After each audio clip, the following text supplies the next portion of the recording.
السلام علیکم ورحمۃ اللہ وبرکاتہ۔ ایک دور وہ بھی گزرا ہے جب مسلمان علم کے میدان میں بہت آگے تھے۔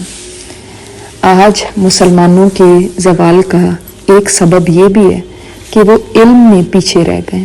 اگر علم حاصل کرتے بھی ہیں تو صرف اور صرف زیادہ سے زیادہ مال کمانے کے لیے، حالانکہ علم اتنی مفید چیز ہے کہ ایون قوت حافظہ کے لیے، یعنی اپنی میموری تیز کرنے کے لیے، جہاں انسان اور دوائیں استعمال کرتا ہے، وظیفے کرتا ہے، وہاں ایک دوا اسٹڈی بھی ہے، مطالعہ کرنا۔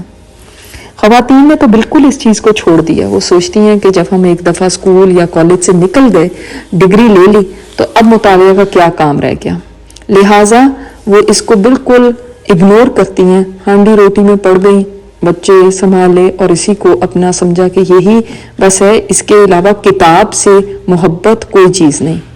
حالانکہ حضرت حسن بصری فرماتے ہیں، مجھ پر 40 سال اس حال میں گزرے کہ سوتے جاگتے کتاب میرے سینے پہ رہتی تھی۔ تو یہ جو ہم شکایت کرتے ہیں کہ ہمارا حافظہ بہت کمزور ہو گیا، تو کیا آپ نے کبھی یہ آزما کے دیکھا کہ آپ مطالعہ بڑھا دیں، کتاب کو اپنا ساتھی بنا لیں؟ جب امام بخاری سے پوچھا گیا کہ حافظے کی دوا کیا ہے، تو انہوں نے فرمایا تھا کتب بینی، یعنی کتابوں کو دیکھنا، کتاب اسٹڈی کرنا۔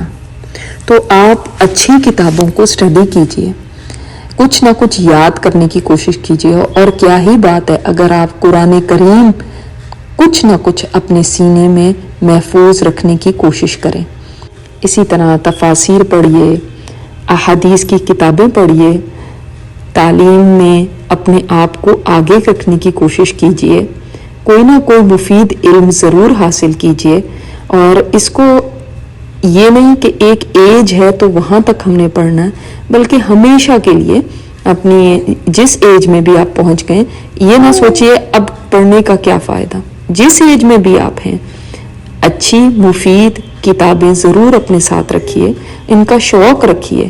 ہم خواتین خاص طور پہ زیور کپڑے کی دوڑ میں لگی رہتی ہیں، کبھی کتابوں کی دکان پر جائیے، کبھی کسی لائبریری کو وزٹ کیجیے، اچھی کتاب لیجیے، کتاب کا شوق رکھیے۔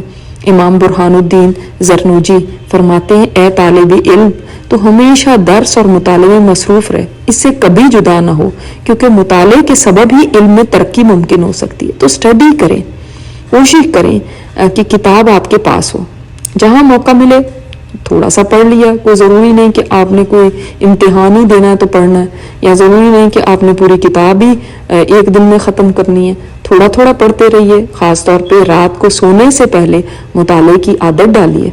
تو اچھی اچھی کتابوں کو ضرور پڑھیے، چاہے وہ کسی دنیاوی علم کی کیوں نہ ہو، لیکن اپنے علم میں اضافہ کرتے رہیے۔ اور کبھی یہ نہ سوچئے اس کو پڑھ کے کیا فائدہ ہوگا، اس سے کتنے پیسے ملیں گے، بلکہ علم سے محبت کیجیے۔ اللہ تعالی ہمارے علم میں اضافہ فرمائے۔ رب زدنا علما۔ السلام علیکم ورحمۃ اللہ وبرکاتہ۔ یہ اسپیکر استاذہ نجیحہ ہاشمی ہے۔ ان کی مزید آڈیو سننے کے لیے لاگ ان کریں الرحمہ.org پر، ARRAHMA.org۔